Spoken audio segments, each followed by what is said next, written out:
Sorry, it's been a little while since I posted a video. Let me fix my hair here. I'm actually hiding in my bathroom. So not just parking lots, lots of bathrooms. My kids are home this weekend, so I'm not gonna make this very long, but I just wanted to say that, you know, I've just been under this fierce opposition recently, and that's my cat, one of them. And I don't know if a lot of you all have been feeling that pressure and that opposition, but it's been pretty intense with me, and I've been speaking with my mom about it, and she said, yeah, I could just feel this pressure, you know, and it's real right now. It's getting pretty intense, and although the Lord's been telling me breakthrough, and sending me those encouraging words, I'm not feeling it in the natural, you know. I'm feeling very pressurized. It's feeling like the spiritual warfare has gotten more intense, and maybe it has. But I will say, something that the Lord brought to my memory was the story of how the Israelites came into the promised land. You know, because they crossed into the promised land, they crossed into the Jordan, or across the Jordan.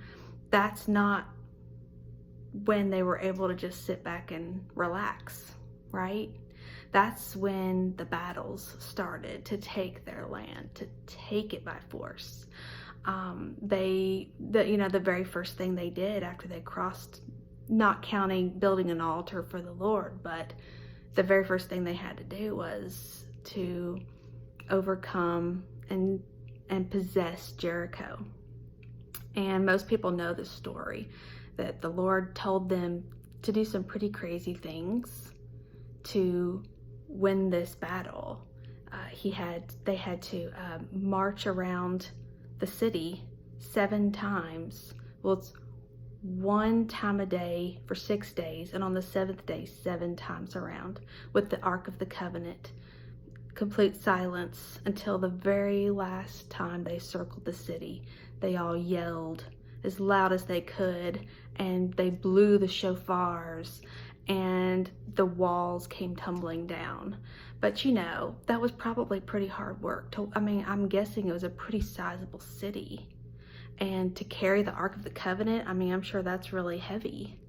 And, you know, and it seemed kind of crazy when you think about it. Like, the Lord has us do things that don't really make a lot of sense in the natural sometimes. And so I just want to say that I'm praying for you guys, and I'm going to ask you to pray for me as well, going through these battles of opposition, and be open to the strategies that the Lord gives you during this time of warfare. And He will give you the victory, even if it doesn't make sense to most people. Even if everybody around you is saying, that doesn't make sense, you need to do this. Now, that's not to say not to listen to wisdom, you know, there's value in that, obviously, but if He is telling you to do something a little odd, just be obedient. You know, obedience is better than sacrifice. So I just wanted to give you all some encouragement, just tell you to hang in there. Just because you're facing more opposition does not mean that you're out of the will of God. Sometimes it means the exact opposite. Love you guys. Bye-bye.